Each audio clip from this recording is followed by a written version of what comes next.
الحمد لله رب العالمين، والصلاة والسلام على سيد المرسلين نبينا محمد وعلى آله وصحبه أجمعين. أما بعد، أعوذ بالله السميع العليم من الشيطان الرجيم. بسم الله الرحمن الرحيم. يا أيها الذين آمنوا اتقوا الله ولتنظر نفس ما قدمت لغد واتقوا الله إن الله خبير بما تعملون. صدق اللہ خالقنا العظیم. سامعین اکرام محترم، میرے ایمان والے بھائیو، اللہ رب العزت نے اپنے بندوں پر عظیم احسان فرمایا اور حکمت و اعتدال سے آراستہ شریعت مطہرہ سے ان کو سرفراز فرمایا، جس کے ذریعے اللہ رب العزت نے ان کے دین و ایمان کی حفاظت فرمائی، ان کے نفوس اور فکر و عقل کو ہر قسم کی خرابی اور فتور سے بچایا، اسی دین حنیف کی تعلیمات کے ذریعے ان کے مال و اسباب کو ضائع ہونے سے بچایا اور ان کی عزت و آبرو کا تحفظ فرمایا۔ لیکن ان سب نعمتوں کو برباد اور ختم کرنے والی چیز منشیات یعنی نشہ آور اشیاء ہیں، جو انسان کی ذہنی اور جسمانی صحت کے لیے زہر قاتل ہیں اور جان لیوا امراض میں مبتلا کرنے والی ہیں، اور جو بھی نشے کے چنگل میں پھنس جائے، نشہ خوری کی لت میں پڑ جائے اور اس کے آگے ہتھیار ڈال دے تو ہلاکت اور بربادی اس کا مقدر بن جاتی ہے، اور وہ رفتہ رفتہ لوگوں سے کٹ جاتا ہے، باہمی میل جول اور ربط و تعلقات سے کنارہ کشی اختیار کر لیتا ہے، اور بالآخر ایک دن ایسا بھی آتا ہے کہ وہ معاشرے میں بالکل گمنام ہو جاتا ہے اور اس کا کوئی نام لیوا نہیں رہتا۔ اللہ رب العزت کا قرآن کریم میں ارشاد ہے، وَلَا تَقْتُلُوا أَنفُسَكُمْ إِنَّ اللَّهَ كَانَ بِكُمْ رَحِيمًا وَمَنْ يَفْعَلْ ذَلِكَ عُدْوَانًا وَظُلْمًا فَسَوْفَ نُصْلِيهِ نَارًا۔ اور اپنے آپ کو قتل نہ کرو، یقین جانو اللہ تم پر بڑا مہربان ہے، اور جو شخص ظلم اور زیادتی کے طور پر ایسا کرے گا ہم اسے آگ میں داخل کریں گے۔ میرے بھائیو، ذرا غور فرماؤ،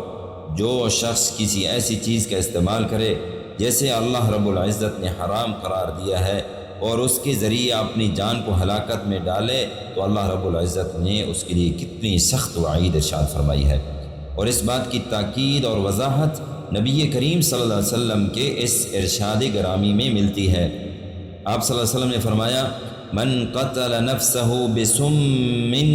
فسمه بيده يتحساه في نار جہنم خالدا مخلدا فيها ابدا۔ اور اس کا ترجمہ یہ ہے، جس نے زہر کھا کر خودکشی کی تو اس کے ہاتھ میں وہ زہر ہوگا اور وہ جہنم کی آگ میں ہمیشہ ہمیشہ اسے پیتا رہے گا۔ کتنی سخت وعید ہے خودکشی کے بارے میں کہ جس نے زہر کے ذریعے خودکشی کی، کسی قسم کی بھی خودکشی اپنے آپ کو مار دینا وہ بھی حرام ہے، لیکن یہاں حضور صلی اللہ علیہ وسلم نے فرمایا جس نے زہر کھا کر خودکشی کی تو اس کے ہاتھ میں وہ زہر ہوگا اور وہ جہنم کی آگ میں ہمیشہ ہمیشہ اسے پیتا رہے گا۔ تو میرے بھائیو، نشہ آور چیزیں سب سے زیادہ خطرناک اور جان لیوا زہر ہیں۔ تو تعجب اس شخص پر ہے جو اپنے اہل و عیال پر خرچ کرنے میں تو بخل سے کام لیتا ہے، لیکن نشہ خوری میں اپنی دولت برباد کر دیتا ہے اور اپنی ہاتھوں اپنی تباہی اور بربادی کا سامان خوشی خوشی خرید لیتا ہے۔ تو اسے سوچنا چاہیے کہ اس کے پاس اس دن قیامت کے دن کیا جواب ہوگا، جس دن اللہ تبارک و تعالیٰ کی برگاہ میں اس سے پوچھ گچھ ہوگی اور یہ سوال کیا جائے گا، عن عمرہ فیما افناہ وعن مالہ من این اکتسبہ وفیما انفقہ۔ اس کی زندگی کے بارے میں پوچھا جائے گا کہ اسے کس کام میں کھپایا، اس کے مال کے بارے میں پوچھا جائے گا کہاں سے کمایا اور کہاں پہ خرچ کیا۔ تو وہ شخص جس نے اپنی زندگی، اپنی جان و مال منشیات میں برباد کر دی، نشہ آور چیزوں میں برباد کر دی، تو کیا اس نے اس سوال کا جواب تیار کر رکھا ہے؟ آخر اس کا دل اس بات پر کیسے راضی ہو جاتا ہے کہ وہ منشیات کے اندھیروں میں پڑھ کر اپنی عقل و دانش کے چراغ کو بجھا دے، حالانکہ عقل وہ عظیم نعمت ہے جو اللہ رب العزت نے اپنے فضل و کرم سے انسانوں میں ودیعت فرمائی ہے۔ حضرت حسن بصری رحمہ اللہ فرماتے ہیں کہ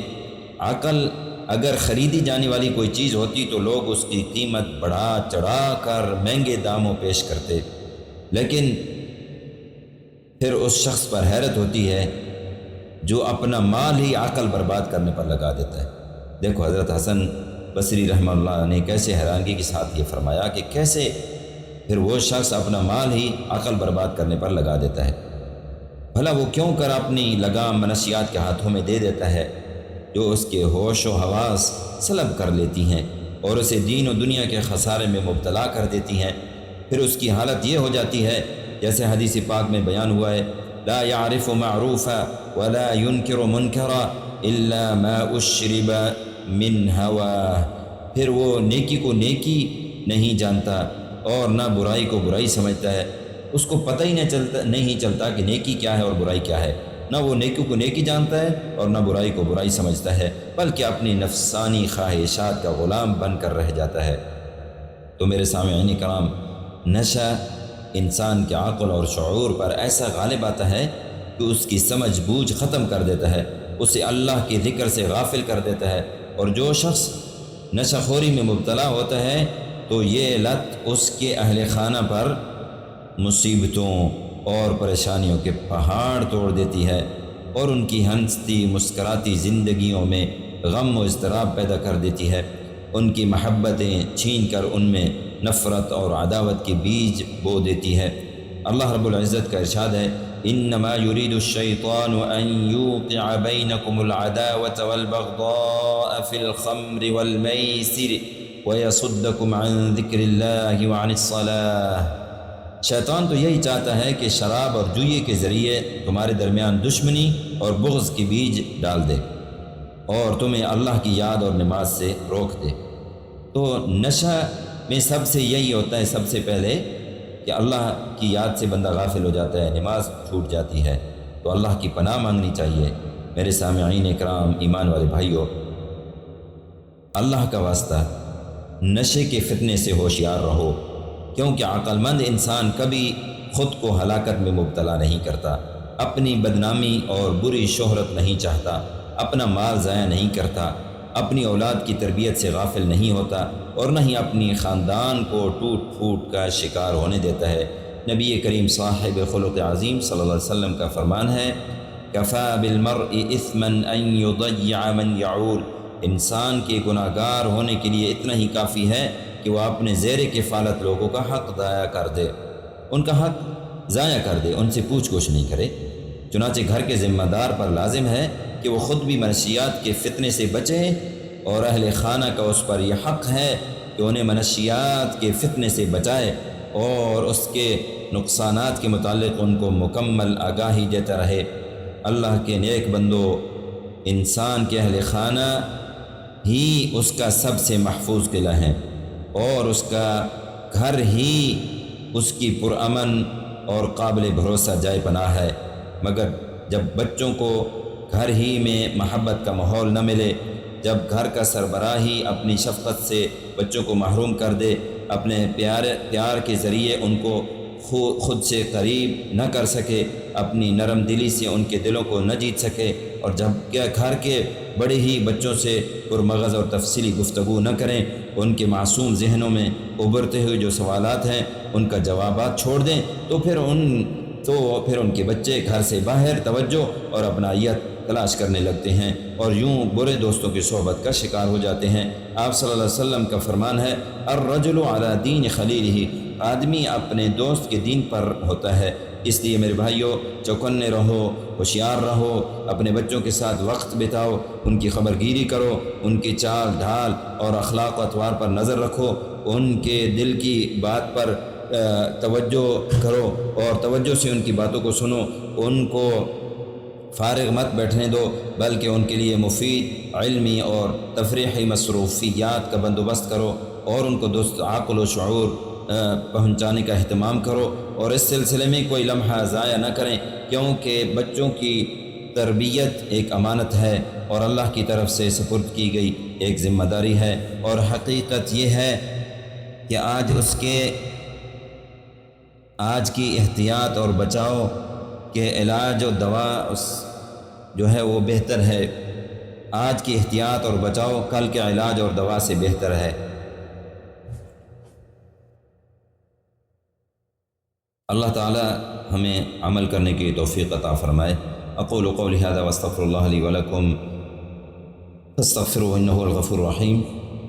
الحمد للہ وحدہ والصلاۃ والسلام علی من لا نبی بعدہ۔ دوسرا خطبہ میں فرمایا، میرے ایمان والے بھائیوں، منشیات سے بچاؤ ہم سب کی مشترکہ ذمہ داری ہے۔ آپ علیہ الصلوۃ والسلام کا ارشاد گرامی ہے، کلکم راع وکلکم مسئول عن رعیتہ، تم میں سے ہر ایک نگہبان ہے اور تم میں سے ہر شخص سے اس کے زیر اہتمام لوگوں کے بارے میں باز پرس ہوگی۔ اسی وجہ سے قومی ادارہ برائے انسداد منشیات نے ایک نعرہ بلند کیا ہے جس کا عنوان ہے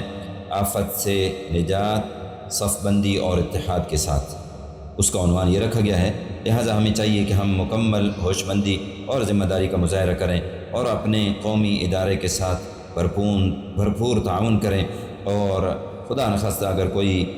اس مصیبت میں گرفتار ہو بھی جائے تو ہمت نہ ہاریں، بلکہ اللہ رب العزت کی طرف رجوع کریں، توبہ اور استغفار کریں، اپنا مکمل علاج کروائیں، بری صحبت اور نشے سے مکمل کنارہ کشی اختیار کریں، کیونکہ یہی وہ بنیادی فیصلہ ہے جہاں سے نئی اور خوشگوار زندگی کا آغاز کیا جا سکتا ہے اور دنیا اور آخرت میں سرخ روئی اور کامیابی حاصل کی جا سکتی ہے۔ باری تعالی ہم سب کو اور ہمارے معاشرے کو منشیات کی آفت اور نشہ خوری کی لت سے محفوظ رکھیں۔ اللہم صلی وسلم وبارک علی سیدنا ونبینا محمد وعلی آلہ وصحبہ اجمعین، وارض اللہم عن ابی بکر وعمر وعثمان وعلی وعن سائر الصحابة الاکرمین۔ اللہم اغفر للمؤمنین والمؤمنات والمسلمین والمسلمات الاحیاء منہم والاموات۔